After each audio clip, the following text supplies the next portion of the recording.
श्री सद्गुरु महाराज की जय। परमाराध्य सद्गुरु महाराज का प्रवचन महर्षि में ही सत्संग सुधा सागर से गृहस्थाश्रम में रहकर स्वल्प भोगी। प्यारे लोगों,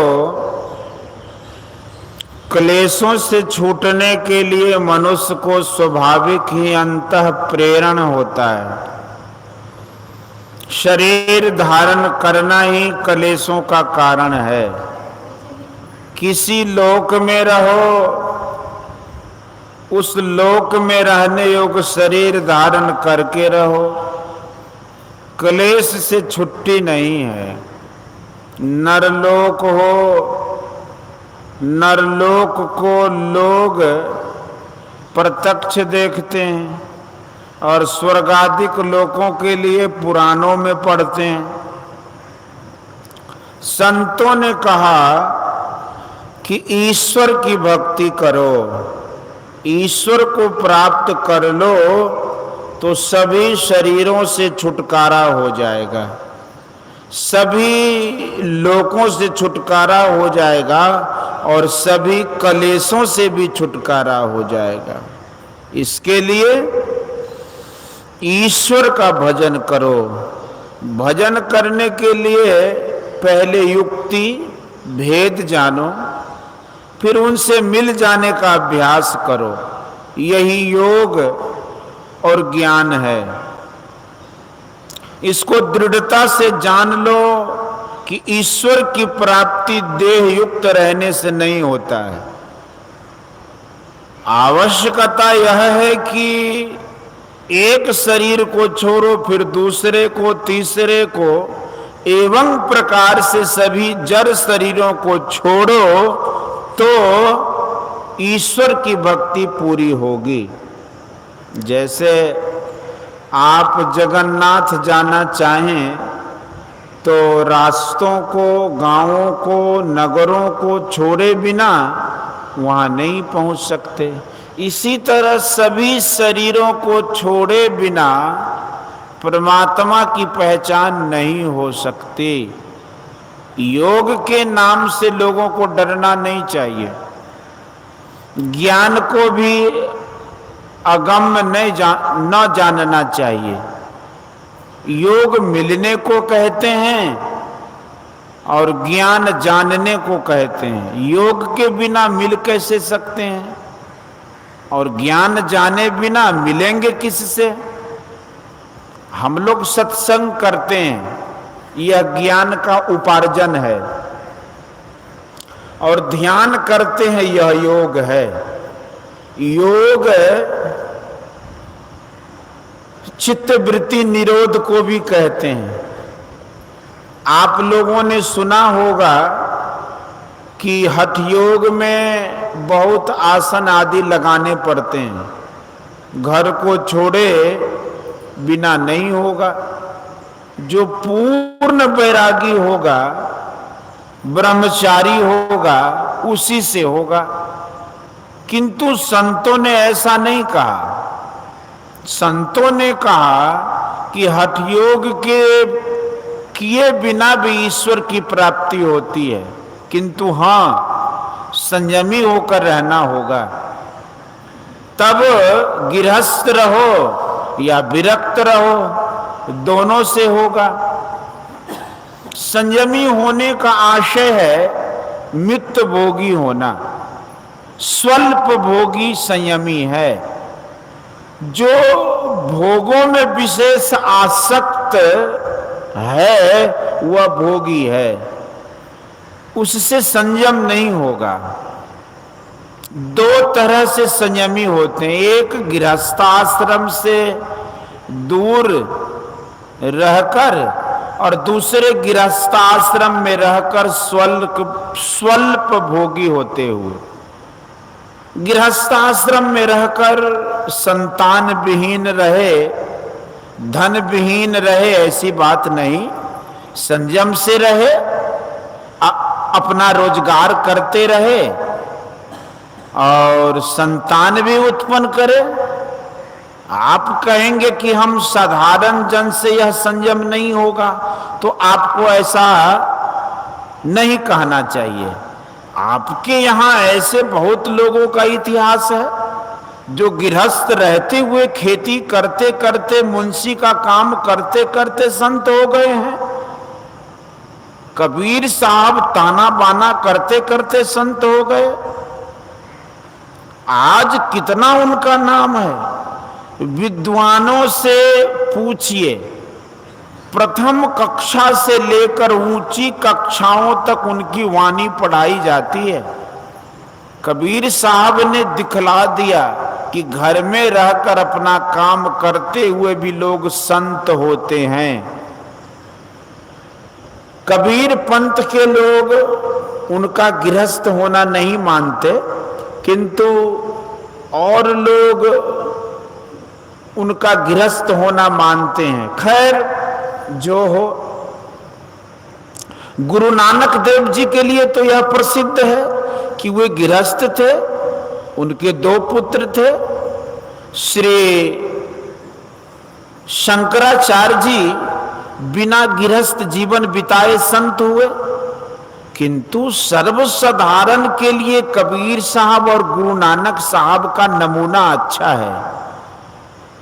आज भी मंदार पहाड़ के नजदीक श्री भूपेंद्रनाथ सन्याल जी बड़े भारी विद्वान मौजूद हैं, जो बड़े संयमी हैं और साधु संत से कम दर्जा नहीं रखते हैं। आज जो राधा स्वामी मत प्रचलित है, उनके लोग भी गृहस्थ हैं। जो कोई कहे कि गृहस्थ से भजन साधन नहीं होगा, तो जानना चाहिए कि वे स्वयं इसको नहीं जानते हैं, अपने नहीं करना चाहते और न दूसरे को करने देने का उत्साह देते हैं। इसलिए सबको ईश्वर का भजन कीजिए और शरीर रहते ही, यानी जीवन काल में ही उस परम पुरुष को प्राप्त कीजिए, मुक्ति लाभ कीजिए। संतों ने कहा है कि जीवन मुक्त सोई मुक्ता हो। जब लग जीवन मुक्ता नाही, तब लग दुख सुख भुगता हो। कबीर साहब, संतों ने जीवन काल में ही मुक्ति की मान्यता दी है। संत दादू दयाल जी ने कहा है कि जीवत छूटे देह गुण जीवत मुक्ता होय, जीवत काटे कर्म सब मुक्ति कहावे सोय। जीवत जगपति को मिले जीवत आत्म राम, जीवत दर्शन देखिए दादू मन विश्राम। जीवत मेला ना भया जीवत परस न होय, जीवत जगपति ना मिले दादू बूढ़े सोय। मुआ पीछे मुक्ति बतावे, मुआ पीछे मेला, मुआ पीछे अमर अभय पद दादू भूले गहिला।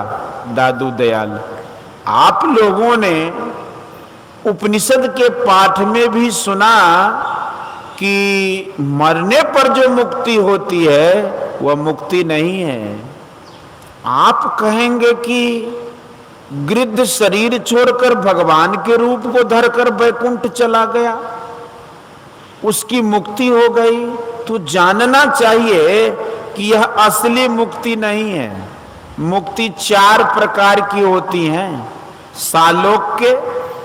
सालोक्य मुक्ति, सामीप्य मुक्ति, सारूप्य मुक्ति और सायुज्य मुक्ति। ये चारों मुक्तियां असली मुक्तियां नहीं हैं। असली मुक्ति वह है जिसमें किसी प्रकार की देह नहीं रहे, उसी को ब्रह्म निर्वाण भी कहते हैं। इसके लिए कोशिश कीजिए। एक शरीर में नहीं होगा तो दूसरे तीसरे किसी न किसी शरीर में अवश्य होगा। भगवान श्री कृष्ण की बात याद कीजिए। जो उन्होंने गीता में कही है, योग के आरंभ का नाश नहीं होता, उसका उल्टा परिणाम नहीं होता और वह महाभय से बचाता है। जिस जन्म में आपको स्वयं मालूम हो जाए कि यह जड़ है और यह चेतन है, मालूम हो जाए कि यह जड़ है और यह मैं चेतन हूं, उसी जन्म में आपको वर्म निर्वाण हो जाएगा। भगवान श्री कृष्ण ने कहा है कि जो थोड़ा भी योग ध्यानाभ्यास करेगा तो शरीर छूटने पर वह बहुत दिनों तक स्वर्ग आदि सुखों को भोगेगा। स्वर्ग सुख भोगने के बाद इस पृथ्वी पर किसी पवित्र श्रीमान के घर में जन्म लेगा अथवा योगी के कुल में जन्म लेगा और पूर्व जन्म के संस्कार से प्रेरित होकर योगाभ्यास करने लगेगा और करते करते कई जन्मों में मुझको प्राप्त कर लेगा और मुझ में विराजने वाली शांति को प्राप्त कर लेगा। इस योगाभ्यास को बारंबार करते रहो, कभी मत छोड़ो, किसी के बहकावे में मत पड़ो कि यह नहीं होगा। आरंभ कैसे किया जाएगा? इसके लिए संतों की वाणियां हैं। स्थूल साधना से सूक्ष्मतम साधना तक करने के लिए मोटा जप, मोटा ध्यान, फिर दृष्टि साधन और अंत में शब्द साधन, ये ही 4 बातें हैं। मरने का डर नहीं करना चाहिए, मरने का डर नहीं करना चाहिए। शरीर मरता है, आप नहीं मरेंगे। जिनको मरने की आदत हो गई है वो मरने से क्यों डरेगा? इसलिए कबीर साहब ने कहा कि जा मरने से जग डरे, मेरे मन आनंद, कब मरियो कब पाइयो पूर्ण परमानंद। मरने का डर उसको होता है जो बुरे बुरे कर्मों को करता है, क्योंकि उसकी दुर्गति होती है। भगवान श्री कृष्ण ने गीता अध्याय 8 श्लोक 10 में कहा है कि प्रयाण काले मनसा चले ना भक्त्या युक्त योग बले न चैव ब्रुवोर्मध्ये प्राणमावेश्य सम्यक सतं परं पुरुषमुपेत दिव्यम। प्रयाण काल में अर्थात मरने के समय अचल मन से भक्ति योग युक्त होकर अपने प्राणों को दोनों भवों के बीच में रखकर जो शरीर छोड़ता है वह दिव्य परम पुरुष को प्राप्त करता है, जिसको जीते जी इसका खूब हिस्सक लगेगा, उसका कल्याण होगा। जीते जी जो भावना होगी मरने के समय वही होगी, जैसे जड़ भरत की हुई थी। हिरणी के बच्चे में उनकी आसक्ति थी तो शरीर छूटने पर उनको हिरण का शरीर मिला। साधन भजन की बात मन में बराबर लानी चाहिए। जो कहे कि हमको बाल बच्चों की सेवा तथा अपने काम धंधों से फुर्सत नहीं है, हम भजन ध्यान क्या करेंगे, तो मैं कहता हूं कि आपको मरने की फुर्सत है। यदि आपको मरने की फुर्सत नहीं है तो क्या मौत इसको मान सकती है? समय पर आपको मरना ही पड़ेगा। इसलिए सब कामों को करते हुए कुछ समय बचाकर ध्यान योगाभ्यास भी किया कीजिए। बोलिए श्री सतगुरु महाराज की जय। यह प्रवचन मुंगेर जिलांतर्गत श्री संतमत सत्संग मंदिर बरईचक पाटम में दिनांक 26/2/1955 ईस्वी को प्रातःकालीन सत्संग में हुआ था।